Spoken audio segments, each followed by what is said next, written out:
también es bien importante y que está dentro del 2516 es el diligenciamiento del anexo del impuesto diferido, ¿sí? Y que en cierta forma cuando ustedes inician este proceso que es este anexo, pues en cierta forma no entienden o no tienen tan claros cómo se genera o qué se debe tener en cuenta para hacer la diferenciación entre cuáles son partidas permanentes y cuáles son partidas temporales. Y parte de la explicación de lo que queremos hacer, que ustedes realmente cuando comienzan a hacer el análisis del impuesto diferido, hacen la comparación en un renglón de los saldos en NIF y los saldos fiscales. Al hacer el análisis de esos saldos que ustedes están presentando al corte del 31 de diciembre, se van a presentar un sinnúmero de diferencias en las cuales hay que hacer ese análisis específico, cuáles de ellas son permanentes y cuáles son temporales. Entonces, acá tenemos una definición como tal para que los tengan en cuenta y analicen cuáles de esas diferencias que se están presentando en esa labor deberían estar categorizadas dentro de permanentes o temporales. Entonces, para efectos de las diferencias permanentes son aquellas que no van a ser reinvertidas en periodos posteriores. Un ejemplo claro es el tema de el impuesto, la diferencia que se pueda llegar a tener correspondiente a algún tema de método de participación patrimonial, ¿sí?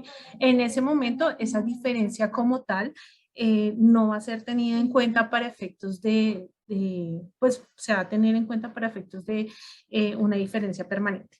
Para efectos temporales, pues es la reversión de periodos futuros que pueden afectar de manera importante o pueden afectar la determinación del impuesto de la renta. Por ejemplo, una diferencia temporal podría ser la diferencia del deterioro de cartera, ¿sí?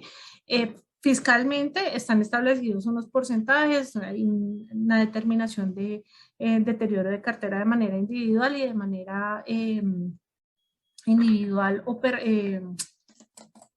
se me olvidó, bueno, son dos métodos. O la otra es que ustedes determinaron un deterioro, no sé, más de 360 días deterioran al 100%. En el caso de presentarse esas diferencias, a futuro esa diferencia me lo voy a poder llegar a tomar para efectos de deducción dentro de las próximas rentas. Entonces, eso que en cierta forma, cuando yo hago esas diferencias, hago ese análisis de diferencias, yo tengo que pensar es si esas diferencias a futuro me las voy a poder tomar como deducción o van a ser un ingreso imponible para efectos de la determinación de la renta. Bueno, sigamos con este proceso. ¿Cuáles son los gastos pues ya no deducibles como lo habíamos hablado anteriormente? Pues sabemos que ni las multas ni las sanciones se pueden llegar a tener en cuenta para efectos de deducción, los impuestos asumidos tampoco, el método de participación no se va a tener en cuenta para efectos de deducción de renta, el impuesto de renta y complementarios, permítanme un segundo, qué pena con ustedes.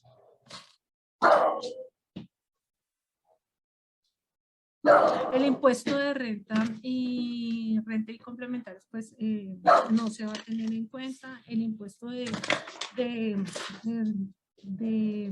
método de participación no, y los ingresos no constitutivos no. Jenny, ¿quieres que te demos un espacio para de pronto colocarte los audífonos y que puedas aislar un poco el sonido? Sí, ya, permítame. Ok, te damos un par de minutos.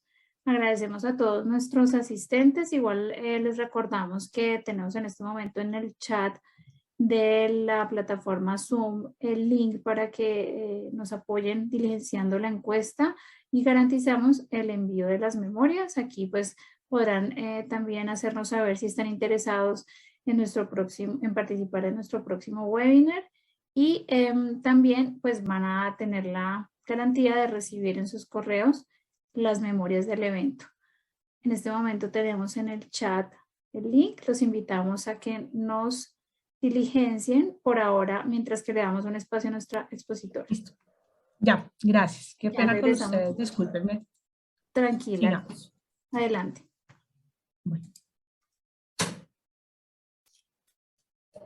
Bueno, ¿qué más tenemos aquí dentro de esta presentación? Pues lo que ya hemos venido hablando dentro de ese formulario 2516, hablamos acerca de lo que no va a ser deducible, las diferencias que era parte de lo que yo les estaba hablando del análisis para efectos de la depuración del impuesto diferido, la clasificación. Entonces, parte de lo que yo les explicaba, y digamos que esto es un tip bastante importante para que ustedes lo tengan en cuenta dentro del momento de la depuración y elaboración del impuesto diferido, tengan en cuenta, por ejemplo, las pérdidas por deterioro por parte de los activos, que es parte de lo que yo les hablaba acerca de las provisiones de renta. Los gastos de depreciación pueden llegar a tener diferencia temporaria, debido a que si ustedes lo recuerdan, dentro de la reforma 1607, cuando se hizo pues todo el cambio tributario, donde digamos que en cierta forma pasamos de manejar pasamos a manejar todo el tema de NIF, y la DIAN o el Estado, pues digamos, optó por cambiar cierta forma la depuración para efectos de renta, cambiaron las vidas útiles, ¿sí? Y se empezaron a generar una cantidad de diferencias por efectos de depreciación que hicieron o realizaron en cierta forma que se generaron unas diferencias bastante grandes entre lo contable y lo fiscal. Qué pena, es 18-19, me confundí con respecto a la reforma. Entonces empezaron a generarse bastantes diferencias porque pues, sí, posiblemente yo tenía, por ejemplo, el tema de los edificios, la depreciación en ese momento, antes de la reforma 18-19, se llevaban a 240 meses, 20 años, y con base al tema de normas internacionales, muchas entidades empezaron a alargar un poco más esas vidas útiles. Entonces la DIAN estableció, bueno, venga, usted se está tomando a 100 años, a 70 años, venga, yo le voy a colocar una limitante que no se excede, que no sea, no vaya a ser inferior a esta limitante, y si usted se excede, no hay problema, yo me voy con la afectación que ustedes lleguen a tener, o la vida útil que ustedes lleguen a tener. ¿Listo?